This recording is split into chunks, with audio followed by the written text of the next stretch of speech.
The Egyptians centered their lifestyle around preparing for the afterlife. As a result, Egyptologists and museums like us are really lucky, as artifacts, hieroglyphs and buildings have survived thousands of years. This has given us a unique window into the lives of the ancient Egyptians. One of the most fascinating practices about the ancient Egyptians is the way that they prepared bodies after death in a process called mummification. But how did this process work? Today we're going to show you the process using a doll. Ancient Egyptians believed that you needed your body in the afterlife, so used the process of mummification to preserve their bodies. It was an expensive process, so it was available only to those that could afford it.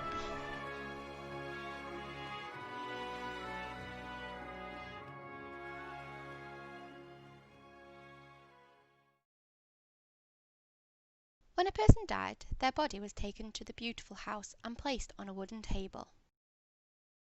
A priest or priestess would complete the mummification process and wash the whole body using a mixture of water taken from the River Nile and palm wine.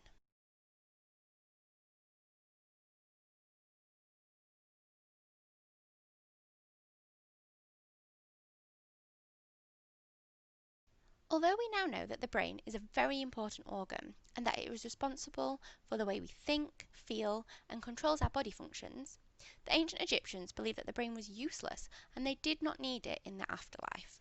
The priest would remove the brain by placing a long hook up the nose and scoop the brain out through the nostril. The brain was then given to animals such as cats and crocodiles as a tasty snack.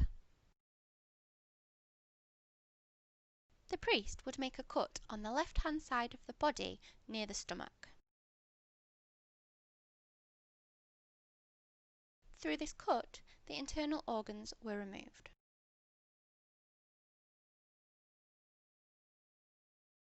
The ancient Egyptians believed you still needed your organs in the afterlife. They were removed from the body to ensure that they did not rot away. There were 4 canopic jars, often made from clay, and each jar had the head of an Egyptian god that would look after the organs. Let's meet them. Hapi, the baboon-headed god, looked after the lungs. Duamatef, a jackal-headed god, looked after the stomach. Imseti, a human-headed god, looked after the liver.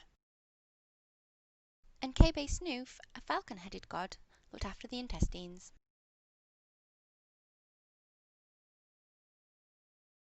The heart was considered the most important organ.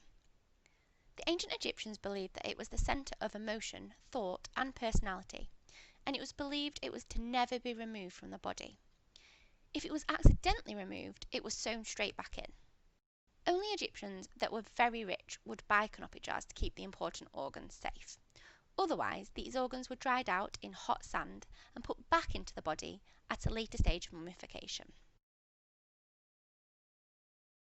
Now, it was time to remove any remaining moisture. This is because wet things rot away very quickly. To dry the body out, it was covered in natron, which was a salt, and this helped preserve the body. The body remained covered for 70 days.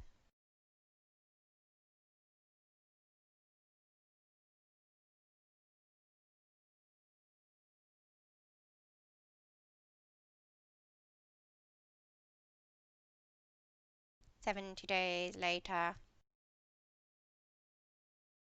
After the body had spent 70 days covered in natron, the body had become deflated and the skin was wrinkled and tough.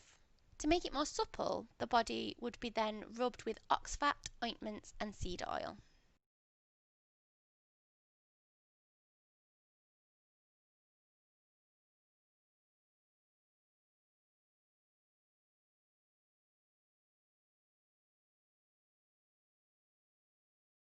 The body was then stuffed with nice smelling spices such as cinnamon. It is at this point any organs that were drying in sand would be placed back inside the body, along with sawdust and rags to help make the body look more lifelike.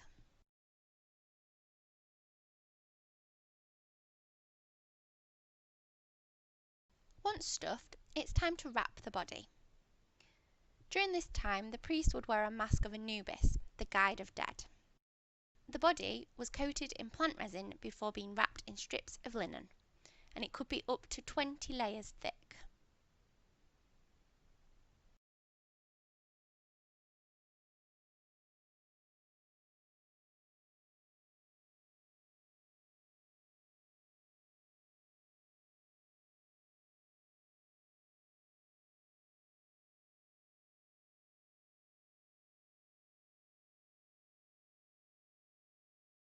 The head was first to be wrapped.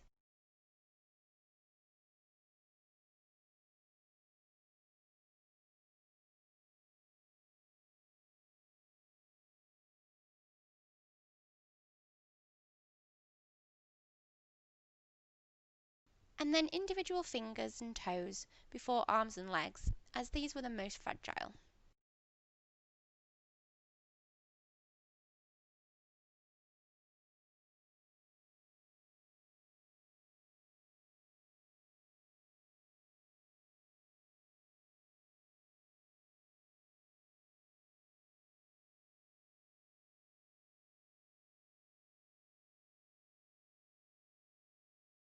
To ensure protection and safe passage to the afterlife, the priest would place amulets on the body. The Isis knot would be placed on the neck to protect the body. The heart is placed over the heart to protect it. The scarab beetle was placed over the abdomen to symbolise rebirth. And the eye of Horus was placed over the cut made to remove the organs, to symbolise good health. A death mask that looked like the person who had died was placed over the face. This was so that the soul, that had left the body during mummification, was able to return to the right body. The body was then placed into a wooden coffin. This was elaborately decorated with carvings and hieroglyphs. The name of the person in the coffin is often painted. Eyes would also have been painted onto the coffin so that the person buried could see into the afterlife. A funeral would be held and a ritual called the opening of the mouth was performed. This was so that the deceased could use their senses in the afterlife.